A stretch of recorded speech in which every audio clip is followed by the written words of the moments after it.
Hi there, I'm one of the fans from Dragon Tales, PBS Kids shows. You see, I'm kinda in love with this show. If you want to have 100 and... Cut. Hello, I'm Pedro Fernandez Soto. And today, I'm here to talk about 107 facts you should know all about Dragon Tales. It's gonna be a pretty long video, and I hope you enjoy it. Who is fascinated by dragons? No, I'm not talking about Dragon Ball Z, I meant good old Dragon Tales. It's about two kids and their dragon friends exploring Dragon World. It first premiered in 1999 on PBS Kids, and since then, it's become a classic to the eyes who watched it since then. And ever since then, it's been still loved to this day. But beyond the fact that children and dragons get along in this world, we want to know where it came from. Hi, I'm Pedro Fernandez from Channel Federator. Prepare to grab onto the back of your dragon friends and prepare to fly, because this is 107 facts you should know all about Dragon Tales. Let's get started. In 1995, Columbia TriStar Television, a studio owned by Sony Pictures Entertainment, was attempting to diversify its content. Columbia Pictures Television and TriStar Television had recently merged into one studio, and they had found success producing shows such as Mad About You and The Nanny. A third studio owned by Sony would be folded into Columbia TriStar, Merv Griffin Enterprises, which specialized in the production of game shows such as Jeopardy and Wheel of Fortune. On top of this, Columbia TriStar purchased libraries of older television shows to bulk up their library. Finally, a television animation division of Sony named Adelaide Productions would produce animated shows for the company. The studio entered production on an animated Jumanji television series and a cartoon named Project Geeker. They also began to search for more ideas for animated television series. As luck would have it, a secretary of one of the Sony executives tasked with coming up with new ideas was strolling through an arts festival when she came across a series of fantastic drawings, depicting variations of one fantastical creature. They were all dragons. And they were perfect. In 1977, a school teacher by the name of Ron Rodecker awoke from a quadruple bypass surgery. The potentially life-threatening operation had instilled in Ron a sense of regret. He said, quote, "If I had died right then, my epitaph would have read, 'Could have been an artist.'" Always interested in drawing, the 47-year-old felt that he had not pursued his creative passion enough. While in the hospital, he began sketching, drawing dragons, explaining that they were a beast that symbolized the forces in life too big to control. Ron made the decision to pursue his art on the side, continuing his teaching career while entering arts festivals in 1978. He continued to draw, not losing interest in the ferocious magical beasts. 7 years later in 1985, while visiting a flea market, Ron stumbled upon the book, The Encyclopedia of Legendary Creatures, which greatly helps him perfect his dragons. He would begin painting the beasts in watercolors, continuing to show them at festivals. Ron would make a series of short independent books about the creatures called Dragonland. So it went for another decade, with Ron continuing his career as an educator and pursuing his art on the side. That would all change one fateful day in 1995 while he was sitting at his booth at an arts festival, and the secretary from Sony Pictures Entertainment walked by. She was especially drawn to one image of a dragon reading a bedtime story to a young child. She loved Ron's art, asking him if he'd be willing to meet with her boss and come up with a story surrounding the dragons for a potential TV series. Of course, Ron jumped on the opportunity, using the simple plots of his Dragonland books to write the pitch. He met with the Sony executive, Jim Cohen, explaining that his stories could be a way to, quote, teach children to meet new situations with confidence. In Ron's mind, dragons could be viewed as either ferocious enemies or powerful allies depending on the viewer, and a simplified take on this for children, in which dragons could help them learn lessons and approach situations, would make for a great television show. Ron said, quote, "Dragons are with us in one form or another, but we have the choice with how we live with them. They can engender fear and hopelessness, or challenge growth and risk. I choose to view and portray them as the latter." Cohen was impressed, but he told Ron that the chances were slim to none that the show would ever come of his idea. This was just the nature of the television industry, and on top of this, Sony didn't specialize in producing content for children's television, making greenlighting the show even more challenging. Cohen told Ron that he would try his best, and the two parted ways. Fate, clearly being on the side of the kind school teacher, would bring the Sony executive, completely coincidentally, into the same room as a representative from the Children's Television Workshop.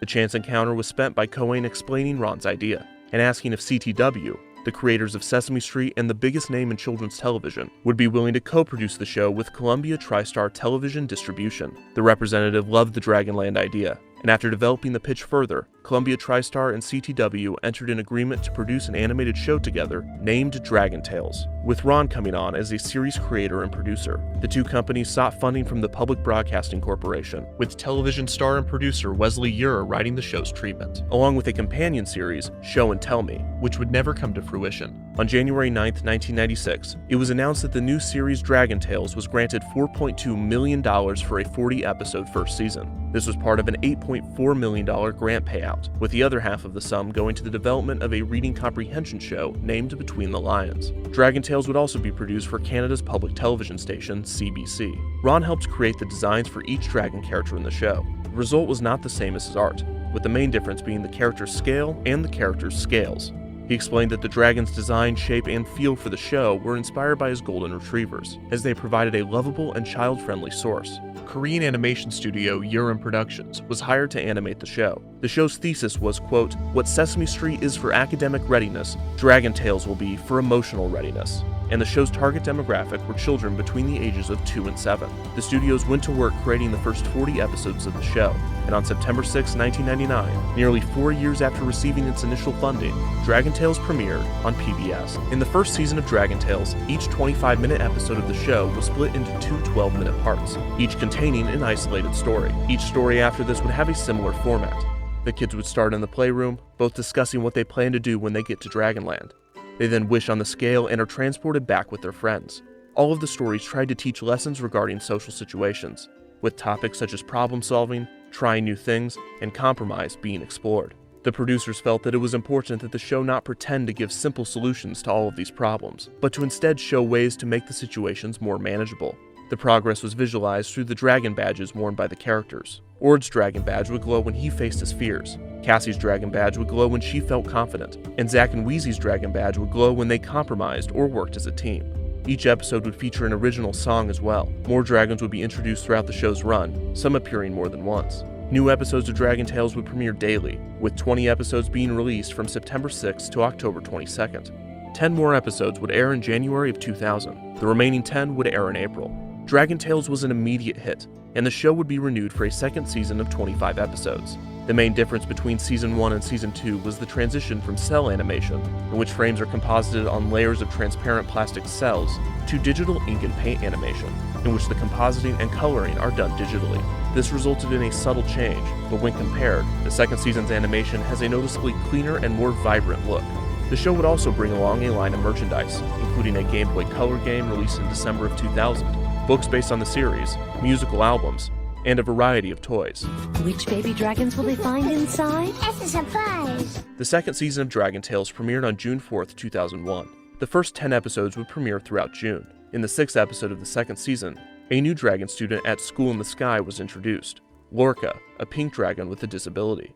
The creators made sure that Lorca's disability was not the focus of her character, and in most episodes that she appeared, her disability was irrelevant to the plot. Season 2 of Dragontales would continue airing in September of 2001, airing the season's 20th episode on September 14th, 2001. The remaining 5 episodes wouldn't air until the next year, picking up the exact same week in September that the show was most likely supposed to air in 2001. The year-long hiatus before the final episodes of the season could have possibly been due to the terrorist attacks of September 11th, which occurred the week that Dragontales went on hiatus. After the tragedy, many networks pulled programming either due to content concerns or scheduling changes. While the Dragontales episodes certainly did not have any imagery relating to the attacks, PBS stations around the country drastically changed their programming schedules, some running news programming nonstop, while others chose to air PBS kids shows throughout the day, as they scrambled to find consistent programming after the events. It is possible that during this time, it was decided to delay the new Dragontales episodes, although this has never been confirmed, and the hiatus could have been coincidental. The final episode of Dragontales' second season premiered on October 15th, 2002. Earlier that year, a musical stage show named Dragontales Live began touring the United States. The show featured the main cast, with Ord, Cassie, Zack, and Wheezy appearing in full-body costume form, and real children being cast as Emmy and Max.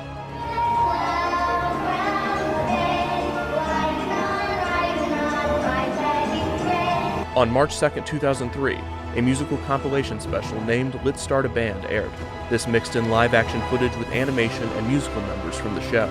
After this, Dragon Tales went on another hiatus, with no new episodes being produced. While reruns aired regularly on PBS, it wouldn't be for another year that fans of the show would finally hear of its status. In August of 2004, news broke that a third season of Dragon Tales would be created, to premiere in 2005. Along with this, it was announced that a new character, the Colombian-born Enrique, a bilingual 6-year-old, would move in next door to Max and Emmy and follow them on their adventures in Dragonland. This, along with Quetzal having an increased presence in the plots, was an effort to focus the show more on Hispanic culture. The third season of Dragon Tales would air from February 21st, 2005 to April 1st, 2005, with 29 new episodes being created, although many of these episodes contained stories from previous seasons. 32 of the 58 stories in Season 3 were repeats, with only 26 new stories being produced. This brought the total episode count up to 94. Dragon Tales would not be renewed for a fourth season. With over 90 episodes to air in reruns, PBS could air the show for years to come. Dragon Tales Live will continue performing until the spring of 2006. A rather irrelevant but interesting Dragon Tales appearance was in the 2006 Adam Sandler comedy, Click. Sony, known for their egregious cross-promotion between products, outdid themselves by showing Dragon Tales, a show that they produced, on a Sony television, a product that they manufactured, in Click, a film that they made. Reruns of Dragon Tales would continue airing on PBS until late 2010, ending Dragon Tales' 11-year run. Dragon Tales was an incredibly successful show for PBS, being nominated for 3 Daytime Emmys and becoming PBS's #1 preschool program within its first year on the air. The show helped children tackle difficult social situations in a realistic and entertaining way. The show also introduced many children to some of the differences and similarities between Hispanic culture and their own, in a natural and positive fashion. The approach the show had to its conflicts alone was unique and effective, providing its audiences with tools rather than answers. Dragon Tales had a positive impact on a generation of children developing social skills, and the show's colorful setting encouraged children to use their imaginations and take their own trip to Dragonland. After the show ended, Ron returned to touring arts festivals with his dragon paintings. He was constantly recognized for his work on the show, and the dragons in his art caught the attention of many passers-by. Despite this, he still sold his art for a small price, enjoying seeing people appreciate his dragons. Dragon Tales had both humble beginnings and humble endings, and Ron remembers his time on the show fondly, reminiscing with the children visiting his booth, who were mesmerized at the dragons with which they grew up. Ron's art had a deep emotional impact, possibly illustrated best when a friend of his was nearing the end of his life. On his deathbed, his friend held one of Ron's art pieces, a picture of a dragon holding a child's hand, walking into a sunny valley. Before he passed, he told Ron, quote, "I am fading into that picture. He wasn't the only one." We finally made it to 107 fact. You see, even though Dragon Tales ended, the fan base is still alive to this day, with some arguing that in TV trope they're making up their own stories, like Emmy and Max 7 years since being in Dragonland, and also going back to those times that they have fun there and all the memories with their dragon friends. There were even DeviantArt photos of people and fans making up their own stories, and also having crossovers, and even made up a movie in DeviantArt called the Dragon Tales movie, The Meaning of Magic. According to DeviantArt, between season 2 and 3, Dragon Tales, when an evil sorceress named Maligna hatches a plan to take over Dragon World and steals its magic, Emmy, Mask, and all of the dragon friends they have must go across the realm to locate and retrieve a powerful staff that can save the magical world. Along the way, the gang learns true teamwork and friendships in times of trouble. And with the defeat of Maligna, Jew, as a result of the main dragon team, realizing that the true scepter's true magic was the friendship with each other all along, and as a result, the power of friendship defeated Maligna and restored balance to Dragon Zone forever. And as a result, we ended up having a happy ending.